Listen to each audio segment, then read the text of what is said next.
tatawagan.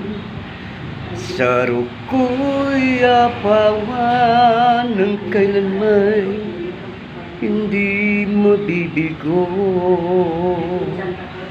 Kahit magunaw man na daigdig, lisanin man ang init ng mundong. Yes, Lord.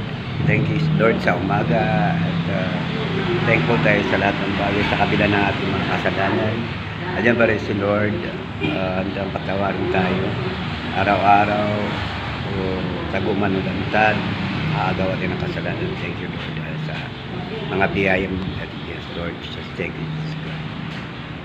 Yes, Lord.